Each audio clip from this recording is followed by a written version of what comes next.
Alright, guys, I hope I'm clearly audible and visible to all of you.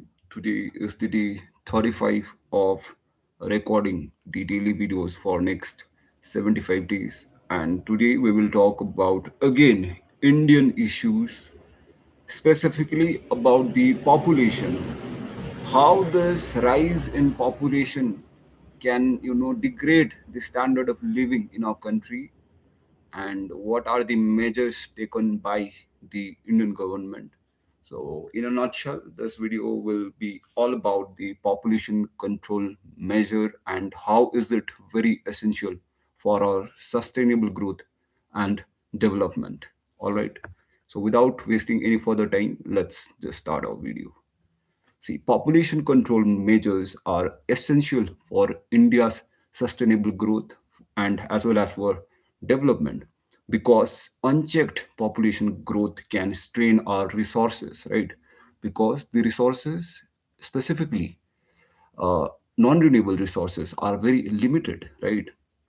And it can not just stay confined to resources, but also with man-made infrastructure, right? And also with the environment, making it harder to achieve economic stability, social equity, and as well as ecological balance. So that's the huge drawback of unregulated population. Okay, so India's policy have evolved from time, right?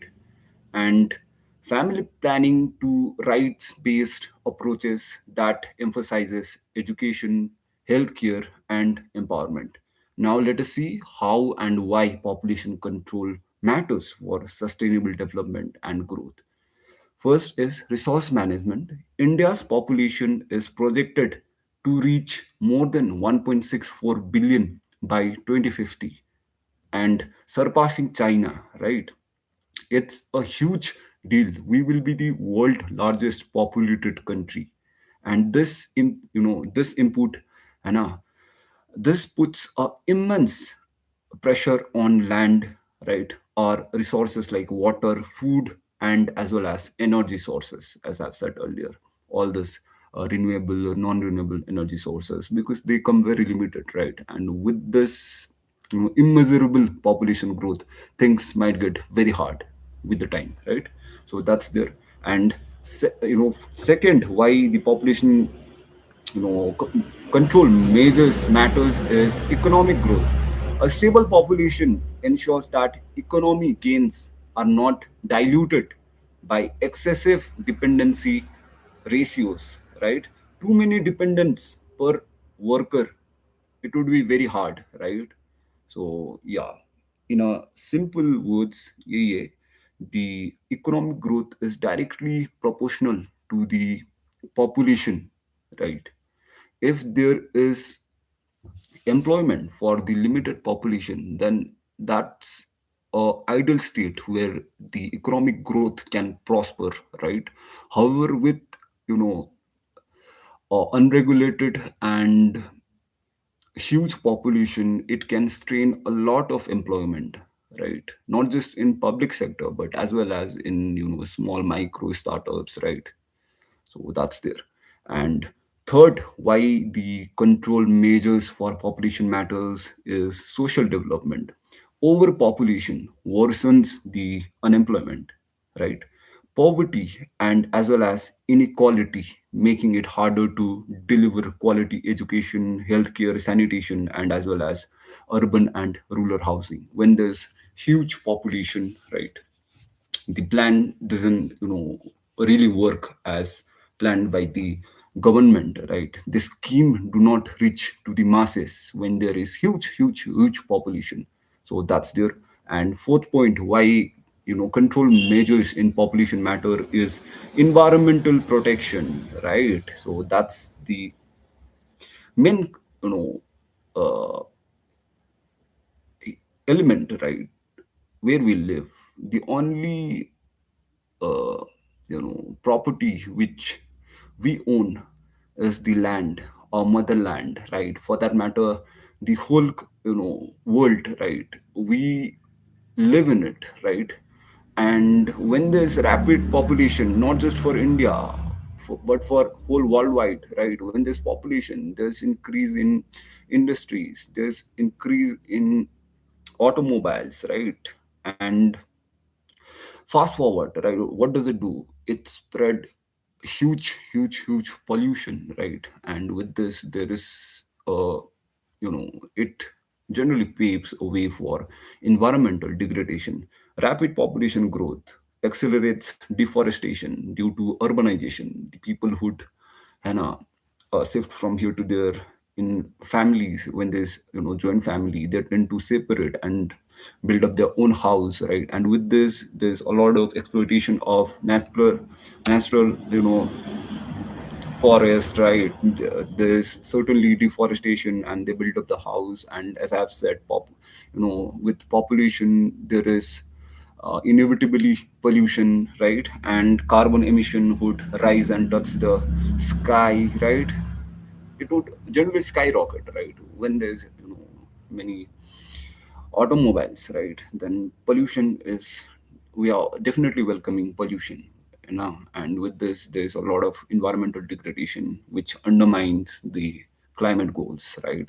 So that's the fourth point, why does our control measures in domain of population really matters.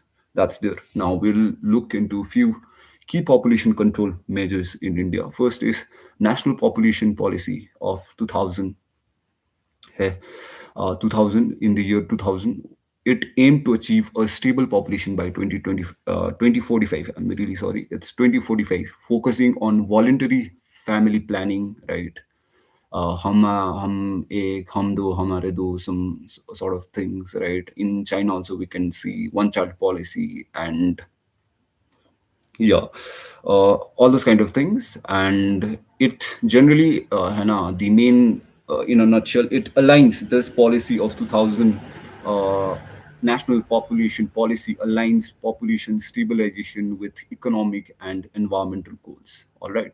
So next measure taken by the government is family planning programs, where it was started way back in 1950s, and it gradually evolved from a target-based sterilization to right-based approaches, right? Like we can see some initiative in terms of contraceptives, right? Counseling, right? All those kind of awareness programs, right? It basically aims to reduce fertility rates while respecting individual choices. So that's there. Okay, guys. And third initiative is very generic: education and awareness, right? Promoting literacy, especially among women, right? Delays marriage, right? No, saying no to child marriage, and as a result it reduces early fertility, right? So it aims to build human capital and it lowers the birth rate, right? So that's there. And fifth, I'm really sorry, it's fourth initiative.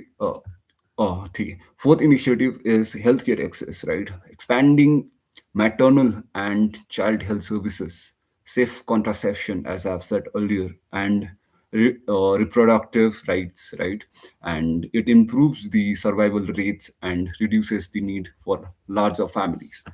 And not just in central level, we can also see few initiative in state levels policy, right? Where Uttar Pradesh and Assam have introduced incentives, right? And also, for that matter, disincentive, de-incentive, okay, limiting government jobs benefits to families with two children, right? So it encourages the families to have only smaller, members in the family, right? Though sometimes criticized for its, some sort of discrimination, I would say, because in India there's a lot of religion where it is encouraged to have multiple children, right? So on that note, the scheme, right, on a state level is also being criticized. Yet it works, right? Fundamentally it works, because having two kid is really, encouraged, and it does help in sustainable growth and development, right? So that's there. Now we will go to another side of the video, right? That is the challenges, right? Where does the challenge lies in promoting, control measures for the population? First is cultural and religious sensitives. As I've said earlier, family size is often linked to the tradition and the social norms. Hindu Muslim, for that example, right? And there might be a number of religion having their own stereotypes and rules and regulation for the fertility, right? That's there. And second challenge is gender inequality. Mostly in India, son, right? Preferably son, right? Can lead to skewed sex ratio between male and female, right? Now, third is implementation gap. Rural areas still lack adequate healthcare and awareness programs, right? That's there. Yeah, we can majorly see in rural areas, right? There are families of 8 members, 9 members, and in some family, even I've seen myself in my village, right? There are families having, uh, even though not in this generation, but prior to our generation, right? Our mom, dad, right? They used to have more than 10 kids, right? They used to think that if they give birth to more child, then there's high chance that they might get employed, and at least 1 out of 10 can be stable and can look after them, right? So that's the traditional mentality we Indian used to carry, right? So that's there, and that is also a big challenge and hurdle, right? Not in urban area as of now, but it might be very persistent and prevalent in rural areas, right? So that's there. And last challenges for control measures in population is ethical concern. Policy, risks violating human rights and can backfire it, you know can backfire the control measures socially, right? As I've said, India is a very diverse country, right? In India, after every 100 kilometer you would find different religion with different mindset, with different social norms, right? So in country like India, it's quite hard to execute and implement this kind of control measures, right? Although on, you know ground, it is not feasible, right? Because as you all know, by right, it's very hard to control the, you know, that desire, right? But why, yeah, guys, as a result, most of the families end up having more than 2 kids, right? So what is that, right? Basically a mental desire, right? So yeah, yeah, you know, even though, like, there are a lot of, contraceptives and all, but in a rural area, right, those things are not quite in action, right? So that's there. Now, another very aspect of this video is way forward. What must be our way forward? First is right based approach, focus on voluntary participation, right? And second is women's empowerment. Education, employment, and autonomy are the strongest tools for population stabilization, right? And second is integration with the sustainable development goals. Pollution pollution like increased pollution is due to the increased population, right? And it must align with the United Nations sustainable development goals, like poverty reduction, gender inequality, and climate action, and also with the, safeguards for the environment, right? So that's there. And last way forward is technology and innovation, using digital platform to aware, right?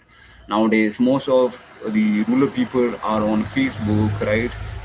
Most of the reels, in fact, comes from the people who are in rural area, right? As of now, as I scroll, I find a lot of, videos from rural area, you know so it can be used in good way, right, to promote ads from the government side with this particular topic, to use contraceptive, right? So that can be done, right? Why not? So that's there. And That's all for today's video, guys. In summation, India's sustainable development depends on balancing population growth with resources that is available in a country, right? And effective population control through education, healthcare, and empowerment ensures economic stability, social equity, and most importantly, environmental protection. That's all for today's video, guys. Thank you so much for watching. If you've been till the end, I really appreciate, and I'm glad that we have got this much of good attention span. May God bless all of you and all your efforts. Jai Hind and Jai Bharat.